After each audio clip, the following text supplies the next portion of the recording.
To the video और आपका आज स्वागत है। आज हम लोग देखने जा रहे हैं ट्रेलर जिसका टाइटल है पैडी। और इससे पहले हम लोगों ने तेलुगु में देखा था बट हिंदी में आ चुका है, तो इसलिए हम लोगों को सजेशन मिलती है कि हम हिंदी में भी देखें। तो चलिए देख लेते हैं ये ट्रेलर।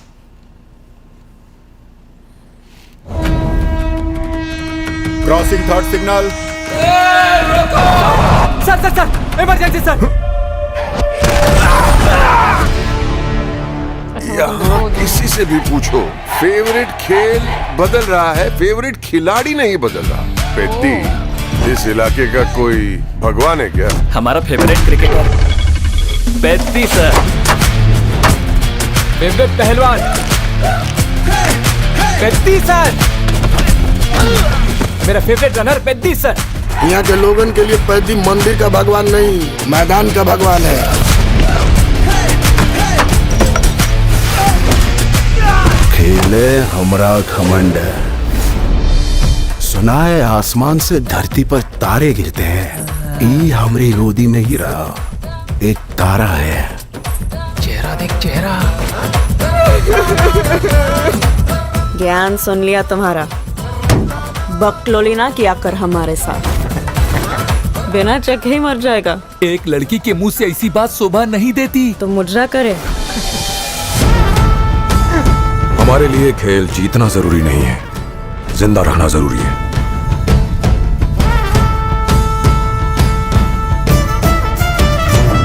सरकारी पटरी उखाड़ोगे।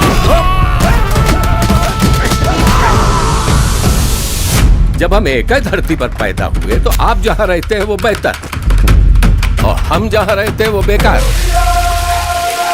साला न गाँव न पहचान न कुछ, फिर भी हम काम दिया एहसान किया। वो सिर्फ खेल खेलना जानता है, हमें खेल खिलवाना भी आता है। कहाँ रह गया दिहाड़िया?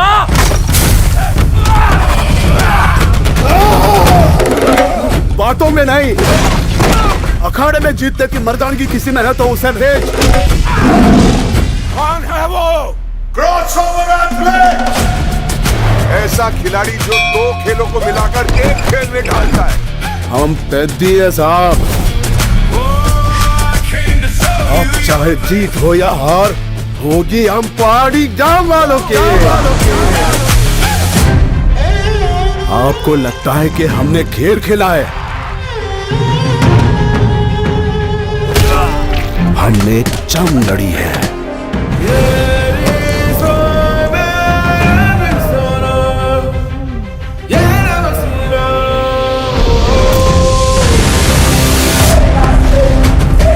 ये मुझे बहुत अच्छी लगी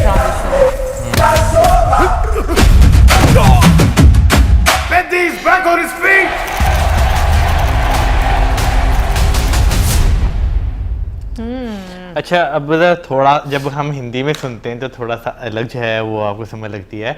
तो बेसिकली बमन ईरानी जो हैं वो टैलेंट हंट पे निकले हुए हैं। बिल्कुल, लग तो यही रहा है। लेकिन पेडी की अगर बात करें, अब जैसे हम लोगों ने पहले भी अनुमान लगाया था, क्रिकेटर भी हैं, रेसलर भी हैं, फिर उसके बाद वो रनर भी हैं, यानी कि स्पोर्ट्स की फील्ड में उनको लोग भगवान मानते हैं। और वो जिस चीज में है ना, तीनों खेलों में, उन तीनों खेलों में सारे उन्हें जो है वो भगवान मानते हैं। एग्जैक्टली, मतलब बहुत स्किल्ड हैं वो। लेकिन उसके साथ साथ एक चीज मैं बोलूँगी कि जो बीच में लोगों का दिखाया गया ना, जिनको एज ए स्लेव रखा गया, मुझे ऐसा लग रहा है कि वो भी शायद उसी गाँव से बिलोंग करते हैं। और फिर उनको वापस जब नेशनल लेवल पर आकर खेलना होता है, उससे पहले हम देखते हैं कि वो काफ़ी वो चाय वाले बर्तन भी जो है वो धो रहे हैं।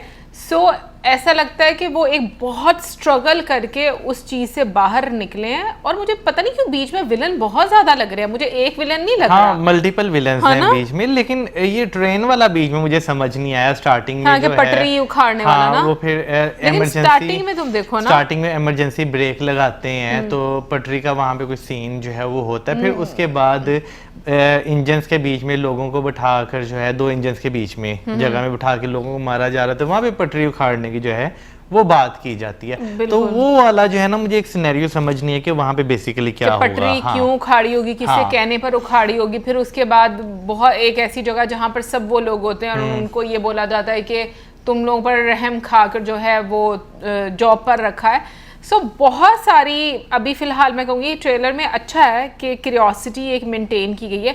बाकी साउथ इंडियन मूवीज़ को लेकर पिछले दिनों पॉडकास्ट में जो हम लोगों ने एक चीज़ सुनी थी वो काफ़ी क्लियर हो गई है कि वाकई में जब हीरोइन आती है तो उसके चेहरे पर कम और उसकी कमर पर ज़्यादा तवज्जो दी जाती है। और वो मुझे आज मैंने फर्स्ट टाइम जो है वो ऑब्जर्व किया। यस, इससे पहले मैंने कभी नहीं किया। हो सकता है कि मतलब वहाँ पर ज़्यादा इस चीज़ को पसंद किया जाता हो, बट मैंने पॉडकास्ट के बाद ही ये चीज़ जो है वो ऑब्जर्व किया। एग्जैक्टली। लेकिन अगर जानवी कपूर की बात करें तो वो वाकई में बहुत अच्छी लग रही है। इससे पहले हम लोगों ने NTR सर के साथ देखा उनको और अब हम रामचरण सर के साथ देख रहे हैं। तो भाई काफ़ी बड़े बड़े एक्टर्स के साथ वो मूवी कर रही हैं। कमेंट सेक्शन में आप जरूर बताइए कि आपको ट्रेलर कैसा लगा। मिलेंगे नेक्स्ट टाइम। सब्सक्राइब करना भूलना।